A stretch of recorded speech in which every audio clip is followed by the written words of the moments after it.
Hey everyone, welcome to Locked On Lakers for Thursday. Brian Kamenetsky and Andy Kamenetsky. Andy, we talk a lot about the stars and who they are and how they're going to get here and which ones the Lakers have and all that. But more evidence the Lakers have a supporting cast problem. That's next on Locked On Lakers. You are Locked On Lakers, your daily Los Angeles Lakers podcast. Part of the Locked On Podcast Network, your team every day.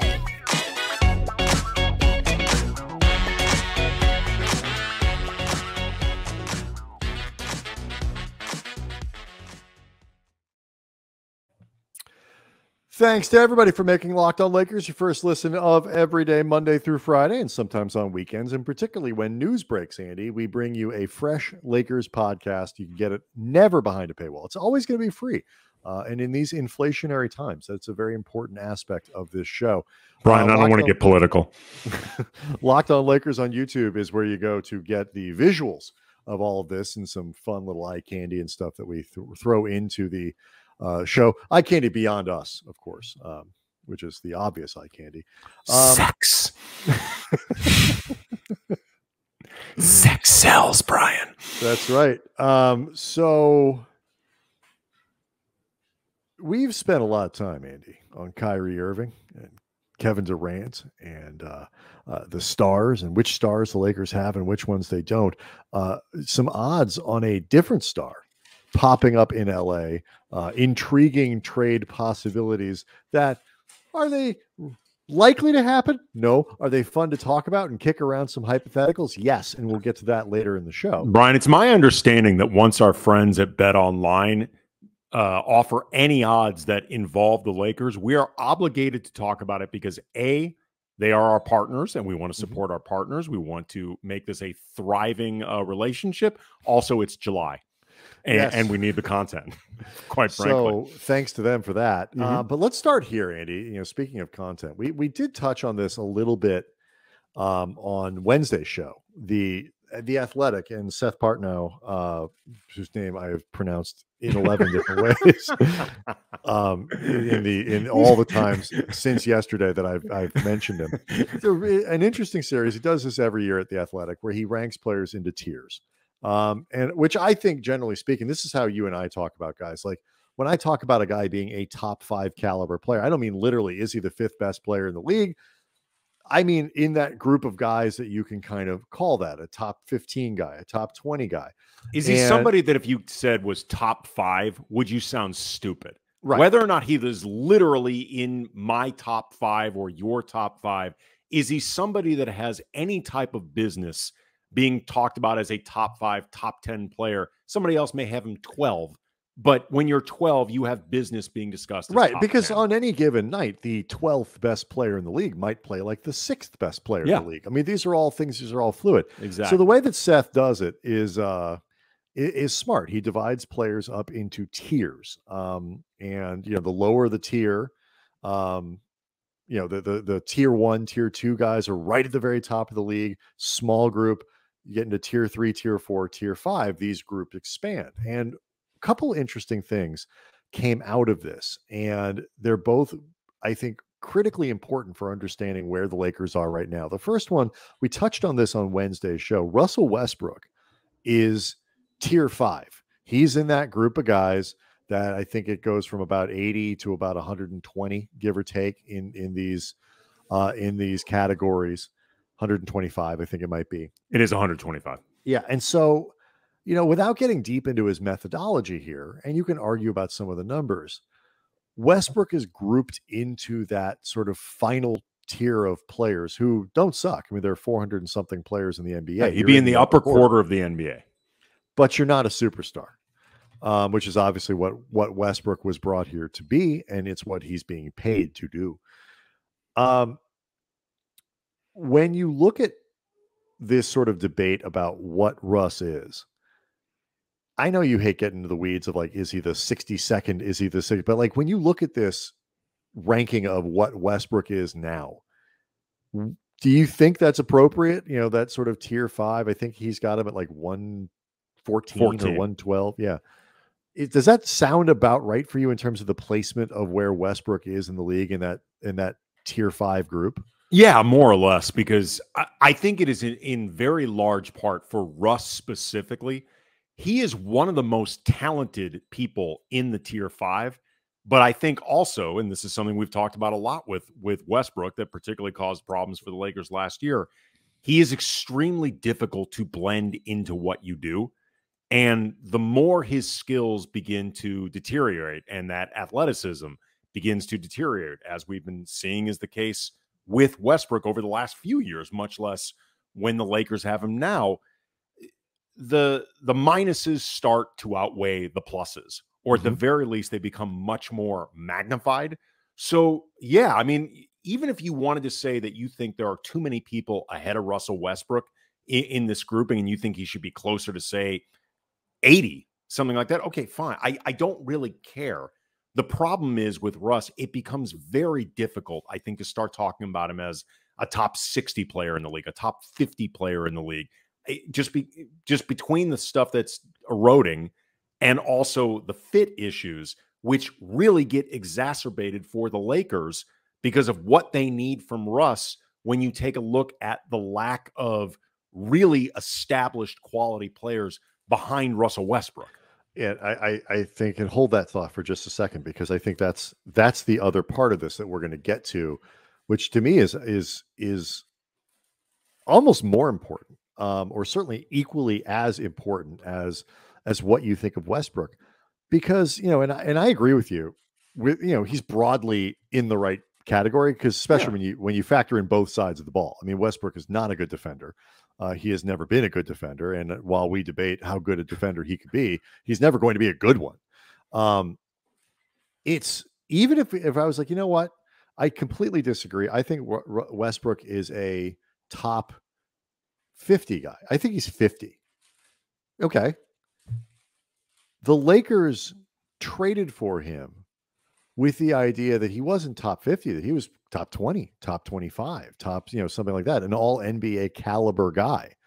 And if he's not that, there is a huge difference. If you're the 50th best player in the NBA, you're excellent. You're sort of a fringy all-star. You've got, you are really good, but you're not a superstar and you're not elite. And it's a reminder to me of the gross miscalculation that the Lakers made in doing this, that even if you think Seth's rankings and the tiering system is off by 50 spots, by 60 spots, where Westbrook is still 25 or 30 places away from where they traded for him to be.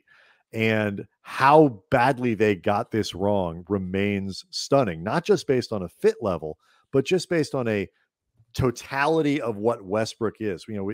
Like when we talked about scouting and a reevaluation of what makes a star, who really are the stars and all that kind of stuff, missing all the stuff that he doesn't do well anymore.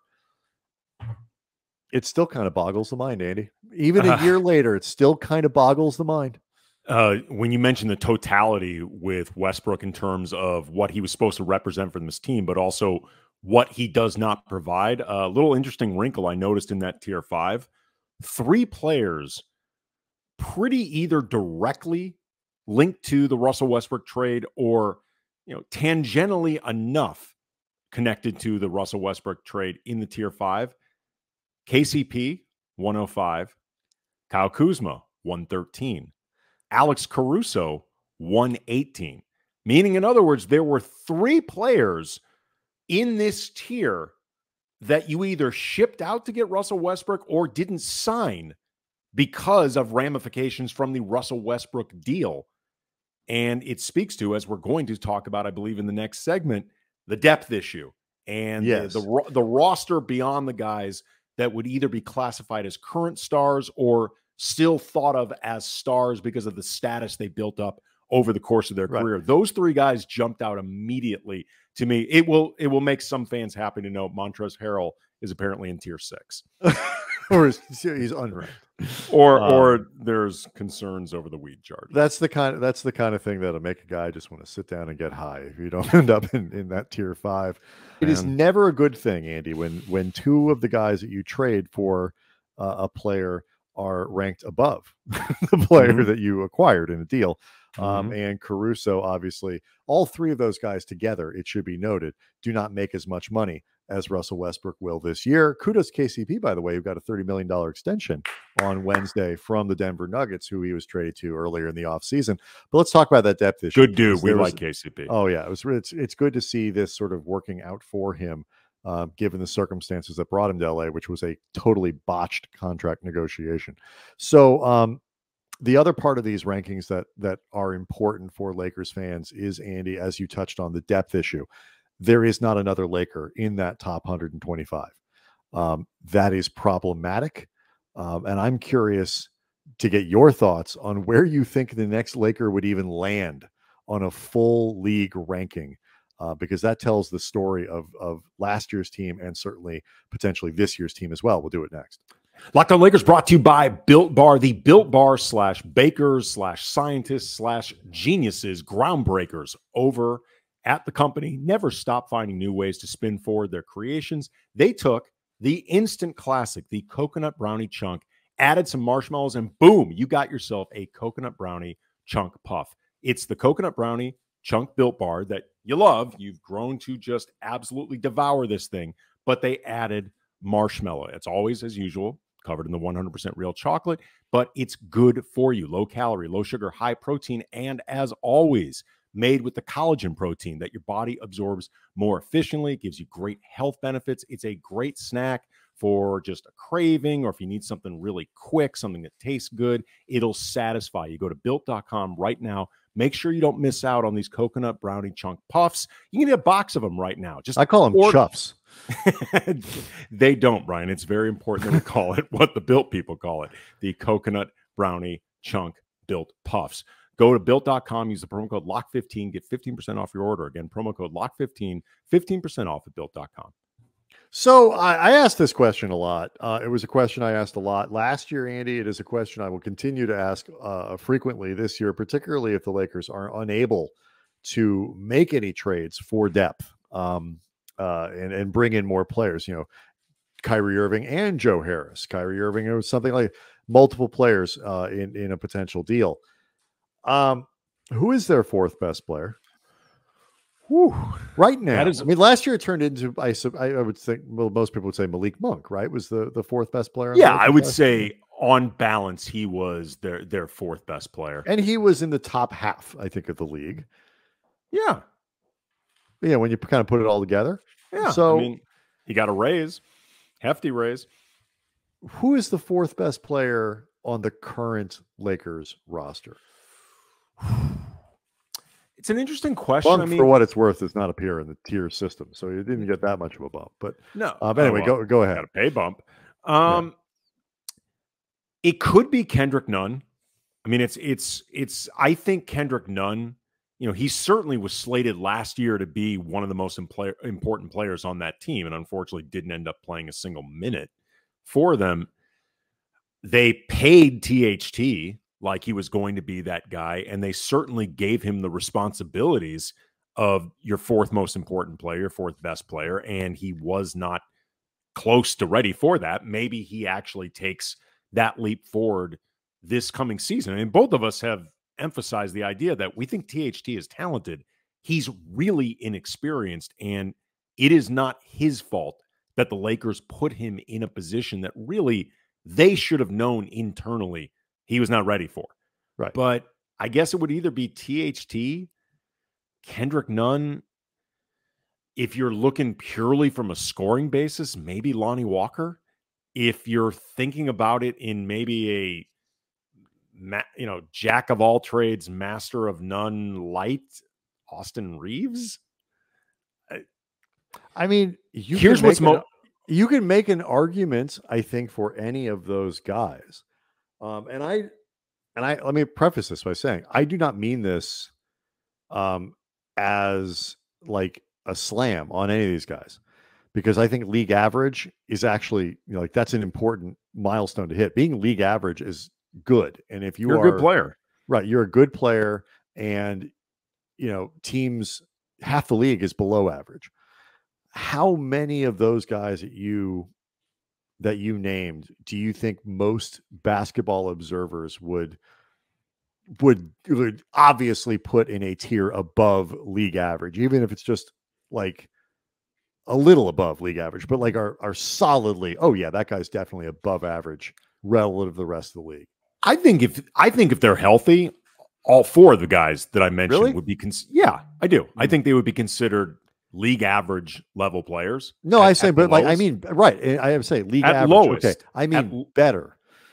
Because I don't think they'd be, I personally would not put any of those guys in a category of better than that. I think average is about where you can put them, with maybe the potential to break through. You know what? But I think if you are league average, maybe none. Maybe none. I don't know. I mean, I think Walker can be. I think THT can be. I think, THT the last week that of the regular season, he played like a guy that was well above league average. I mean, he didn't do it consistently on a regular basis, but he has shown flashes of being far above a league average player.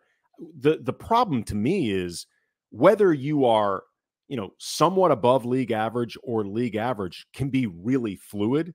The issue to me isn't whether or not they're somewhat above league average or league average. To me, the issue is the gap makes it so that's not good enough, regardless of how you pay. Well, the worst part about the Westbrook deal to me is still that they put themselves on this treadmill where it's nothing but 1-year deals and nothing but, and the exception and very little access to young talent and all these other things because they don't have their picks and so on and so forth.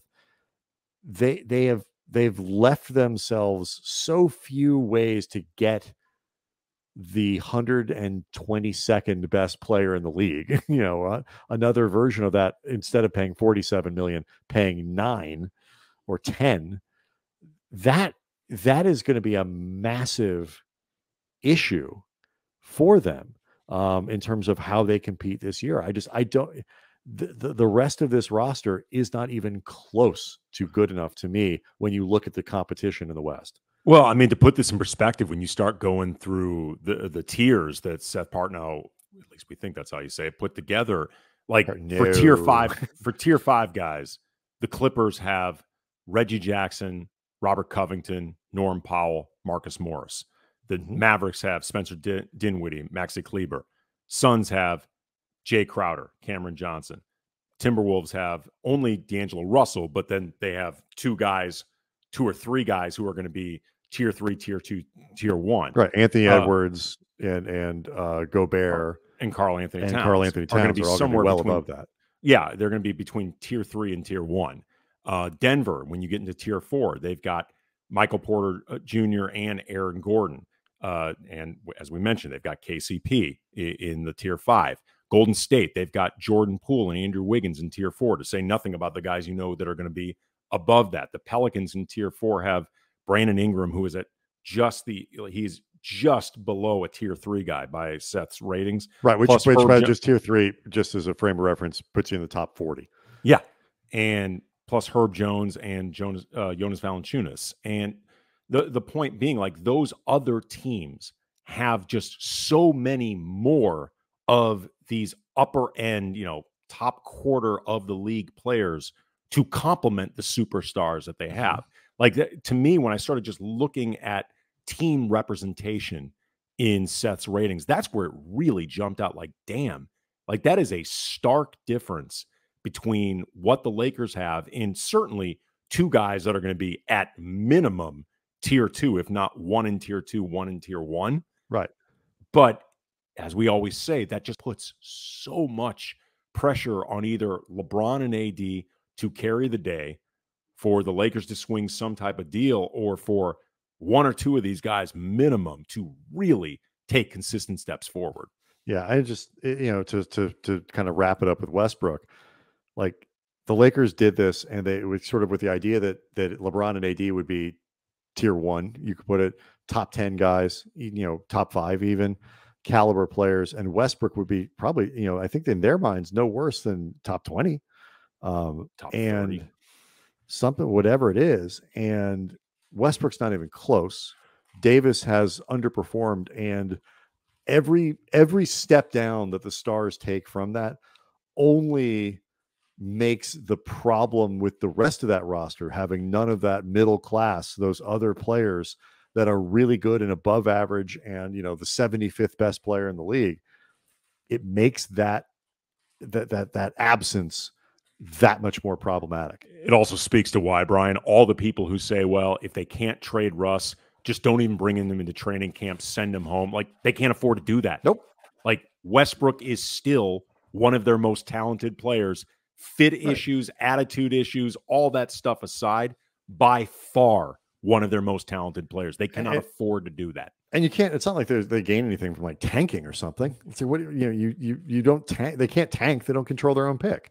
So this brings up an interesting sort of, what do you do with it hypothetical? Donovan Mitchell reportedly on Wednesday actually is now on the trading block. Utah had said before that he wasn't. Now they are saying that he is, or at least are listening to offers, according to Woj. The Knicks are the clubhouse leader, but you'll never guess where our friends at Bet Online put the Lakers, and that got Andy thinking about some potential Donovan Mitchell / Utah hypotheticals that gets to the question that we've been discussing throughout the first 2 segments of this show, and we'll do it next. All right. The Lakers have a star problem. The Lakers have a depth problem. Donovan Mitchell, according to the folks at Bet Online, our friends, 9-1 to land in Los Angeles. So not a big chance necessarily, but not a 0% chance. Talking over 10%. They gave it better odds than a lot of other teams across the league. Again, it always speaks to the power of the Lakers in the rumor mill anytime a superstar is potentially available. Knicks at 1-1 right now, and they seem to be the team that's getting the most interest. I kind of giggled at this one because the idea that the Lakers could put something together that Utah would find appealing enough to take Donovan Mitchell and be like, yes, let's send him to LA, send Donovan Mitchell, their star, to the Lakers. Like this, it's one thing to trade Rudy Gobert to Minnesota. Yes, I understand they are a conference rival. To send Donovan Mitchell to the Lakers, I mean, those folks in Salt Lake are salty. Those Utah fans, they're not going to like that. It's not just the fans in Utah. We're talking about Danny Ainge sending Donovan Mitchell rescuing to the Lakers by sending him Donovan Mitchell in a Russell Westbrook trade. It would really speak to, Brian, the power of the friendship between team minority owner Dwayne Wade and LeBron. Yeah. Like, that's when you really know those guys are tight, man. People say Jerry West orchestrated the Pau Gasol deal from Memphis, despite the fact that he was not actually working there. Yeah, I mean, those are like, those are blood brothers, man. Yeah. So you did put together a potential Donovan Mitchell package here. This is about the best the Lakers could do. Yes. First of all, I want to preface this, all of this we're saying, that both of us think the odds of the Jazz accepting these deals are low. The reason I started thinking about this one for sure. But I mean, the reason I started thinking about this is A, I love me a thought experiment, but B, I also really think this just from the Lakers' perspective. In this deal that I have proposed, the Lakers would be giving their best possible offer with Russ, THT, if they want a young player to develop, Kendrick Nunn, both of the 27 and 2029 picks unprotected, no protections of any kind. I just can't put that on the trade machine. Plus, they would be looking to clean all of Utah's books. They would get Donovan Mitchell, but they would also take Mike Conley and the $47 million that he is owed for the next 2 years, 33 of which is guaranteed. Only 14 mil is guaranteed for the final year. But either way, they take Mike Conley's money.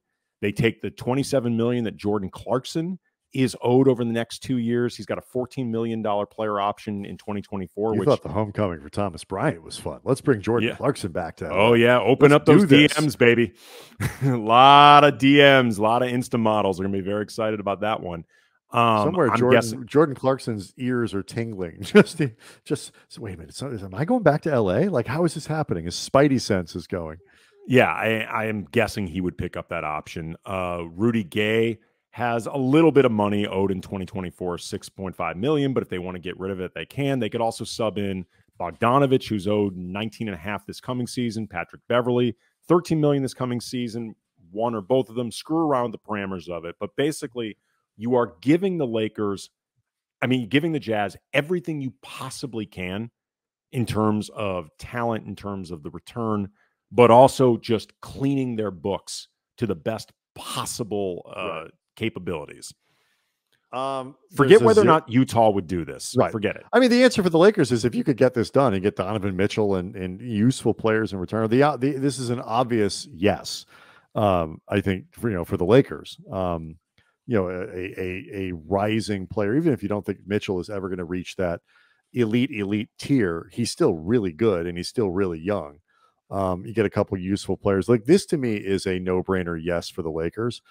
The stuff you did, though, they would lose, Brian, their cap flexibility in 2023. Oh, also the precious cap flexibility.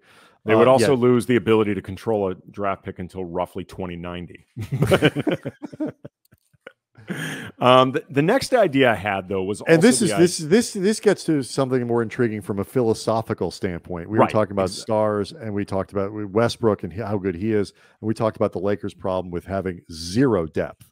Yeah, so let's entertain the idea, Brian, that the Lakers can't get Donovan Mitchell because they can't put together an even close to good package. I don't know, but for the sake of the segment, I will and my way through it. This is the Lakers picking up the pieces for Utah after the Mitchell deal for depth. They would trade Russ, Kendrick Nunn, and or THT with Stanley Johnson and or Wenyen Gabriel, depending on the math, depending on what Utah wants, if THT and Nunn both go out, etc. They definitely take Conley and Clarkson for the reasons I talked about the money before, and some combination of Bogdanovich, Patrick Beverly, Rudy Gay, and you just, again, clean all of their books, but you don't have to give up any picks for this.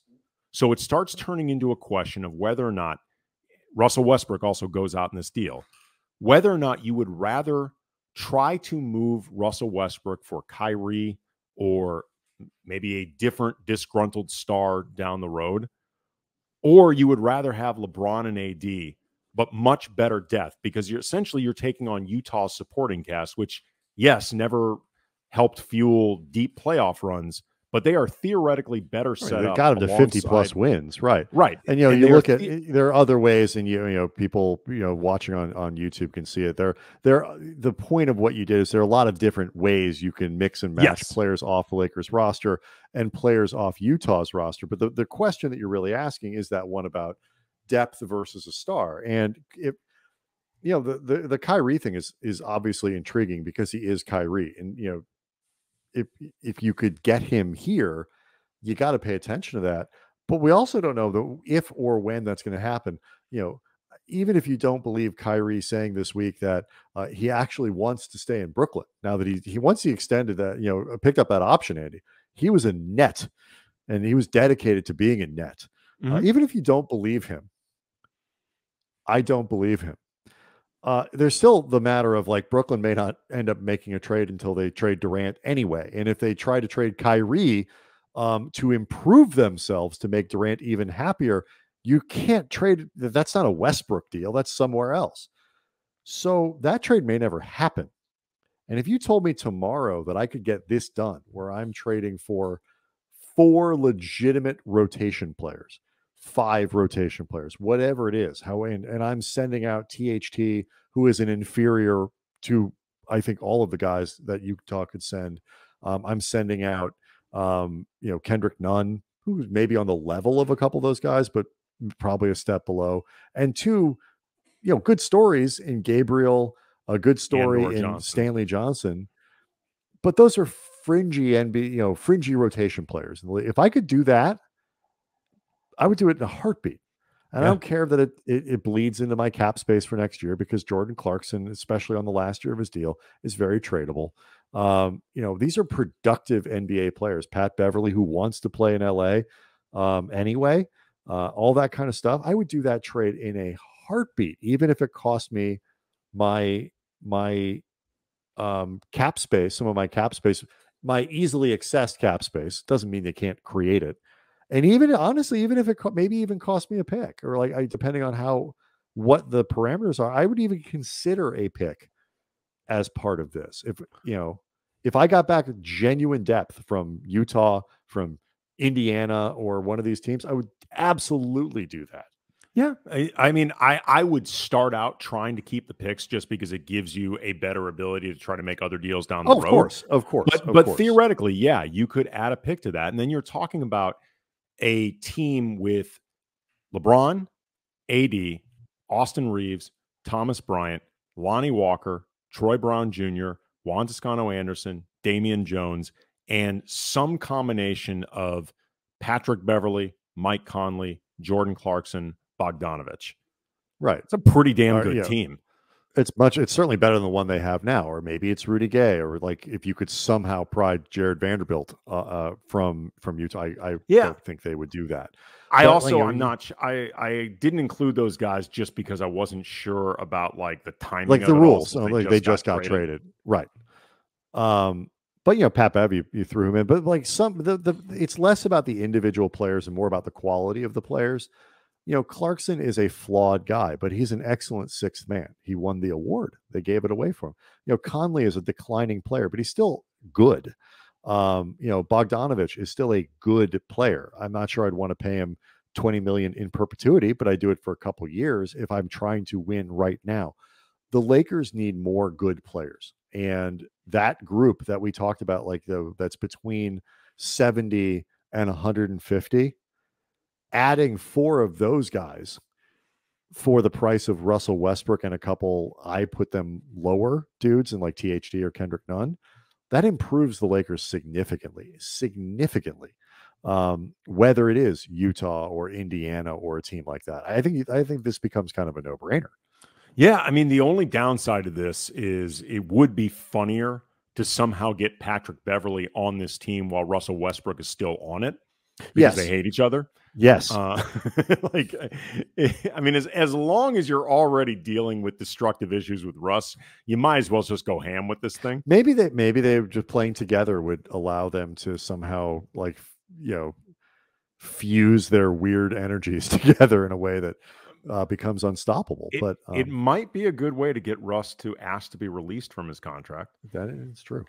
But I'm glad you put that together. It's just an interesting way of thinking about this, because the sort of the new roster construction in the NBA and the new way of looking at what has value, and the value of a guy like KCP and stuff like that on winning teams especially, is something that I think the Lakers are a little behind in, and have to catch up, and unfortunately have very few mechanisms to do that, even if they do kind of understand what's going on these days. Tomorrow on the program, we got a great show for you. We've mentioned Lonnie Walker a few times. Jeff Garcia from Locked On Spurs is going to join us with a scouting report on Lonnie Walker. We spend the entire show really talking about him, and then a little bit of the mechanics of Westbrook to San Antonio, which is has been rumored out there, and why the Spurs might or may not be able to or be willing to do that. But again, this is a big Lonnie Walker show. We'll find out why the Spurs let him go, and what the Lakers might look forward to with him this year. So that's tomorrow with Jeff Garcia. Locked On Lakers on YouTube is where you go to get the show a little bit early on many non-game nights, and we'll see everybody Friday.